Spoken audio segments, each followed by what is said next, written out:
Sa kauna-unahang pagkakataon ay nagkaroon na po ng banta dito kay Naoya Inoue mula sa mga Japanese tycoon sa oras daw na hindi nilabanan nitong si Naoya Inoue ang ating kababayang si Janriel Casimero ay hindi sila magdadalawang isip na i-boycott at tanggalan ng financial support ang mga promoters nitong si Naoya Inoue. Para po sa kalam na lahat, no, itong Japanese promoter ni Naoya Inoue, itong Taken Promotion ay hawak-hawak po ng mga Japanese billionaire tycoon na kung saan ito po yung nagpopondo o yung nagpapaluwal every time na meron pong mega fight itong si Naoya Inoue. Ito ngayon ay nalalagay sa alanganin dahil sa banta ng mga naturang billionaire tycoon na sila hindi magdadalawang isip na i-withdraw financially ang kanilang suporta sa oras na hindi matuloy ang nasabing megabout kontra Casimero o yung mga underground financer, yung mga sindikatong nagpapalakad ng mga malalaking event sa bansang Japan. Walang karuwagan, no, nitong si Naoya Inoue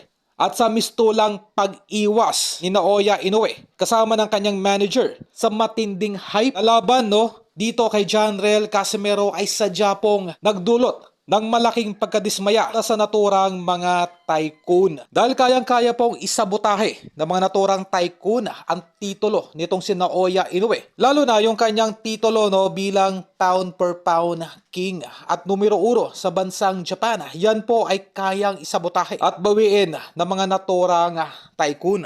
Kung magpapatuloy ito sa kanilang kaduwagang labanan ang ating kababayang si Casimero. まあ、我が社は完全独立系の会社なんですね。そこまで来たということはね、本当に夢が叶ったというかね、嬉しいですね、今。はい。ということで、今、非常に活気を